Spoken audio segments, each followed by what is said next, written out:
Donc toujours dans la révélation des talents, je vous présente les bijoux de Béatrice J'aime et toi.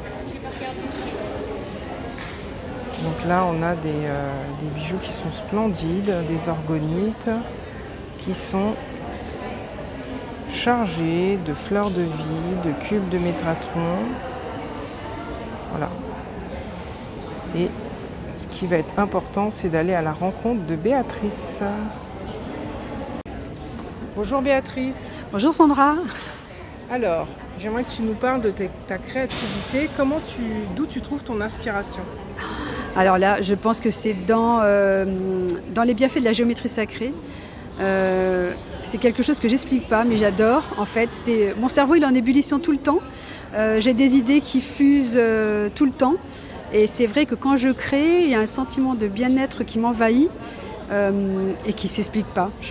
Voilà, c'est intérieur en fait, c'est un sentiment intérieur. D'accord, ok, d'accord. Et quand tu vas créer, dans quel univers tu te mets pour créer? Alors j'ai mon bureau avec toutes mes fleurs de vie, j'en ai partout, qui sont collées partout. Je mets régulièrement de l'encens, puisque comme je fais des marchés, quand je reviens avec mes créations, j'ai besoin de les nettoyer, de les purifier.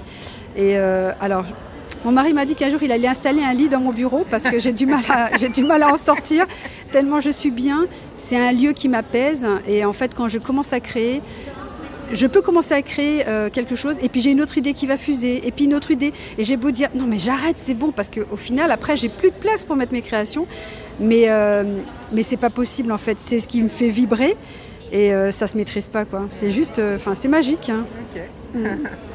Et alors, qu'est-ce que tu pourrais donner comme conseil aux internautes pour éveiller leur créativité? Alors, ce qui peut être très sympa, c'est d'expérimenter. C'est ce que je dis à chaque fois. Dans l'idée, c'est qu'il faut arrêter de penser par son mental, c'est écouter son corps. Et pour pouvoir écouter son corps, ce qui est bien à faire, moi c'est ce que j'ai fait aussi pendant la période du confinement. Pendant 2 mois, j'ai fait que dessiner. J'ai dessiné la fleur de vie.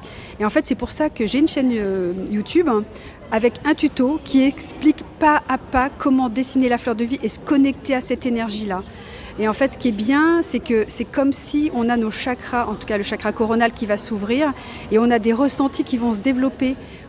C'est quelque chose qu'il faut ressentir intérieurement. Et souvent, je dis, on essaie de regarder qu'est-ce qui va impacter chez nous. Est-ce que notre corps, il va nous parler par le chakra de la gorge, par le plexus solaire ou le chakra du cœur? Voilà. Moi, c'est le chakra du cœur, le plexus solaire. À chaque fois, ça s'enfonce au niveau de mon plexus. C'est là que je sais qu'il y a quelque chose qui n'est pas aligné.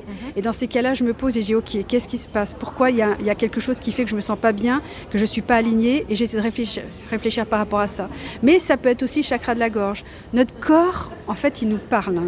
Donc, on va utiliser la géométrie qui va nous permettre d'être en vibration avec nous. Et après, c'est écouter son corps. C'est hyper important. D'accord, écouter ses ressentis. Écouter ses ressentis, exactement, par l'intermédiaire de notre corps. Après, peut-être que des personnes, ça va être des fourmillements, ça peut être avoir froid à certains moments. Enfin, c'est vraiment... il est là pour nous guider, voilà. Si on n'est pas aligné, il y a des choses qui ne vont pas. Et quand on est aligné, il y a toutes les portes qui s'ouvrent. En fait, c'est les belles rencontres, comme avec toi, Sandra, aujourd'hui. Voilà, c'est juste être aligné. C'est ça qui est important. D'accord. Eh bien, merci beaucoup pour tous ces conseils. Avec grand plaisir. Merci à toi, Sandra, et merci encore.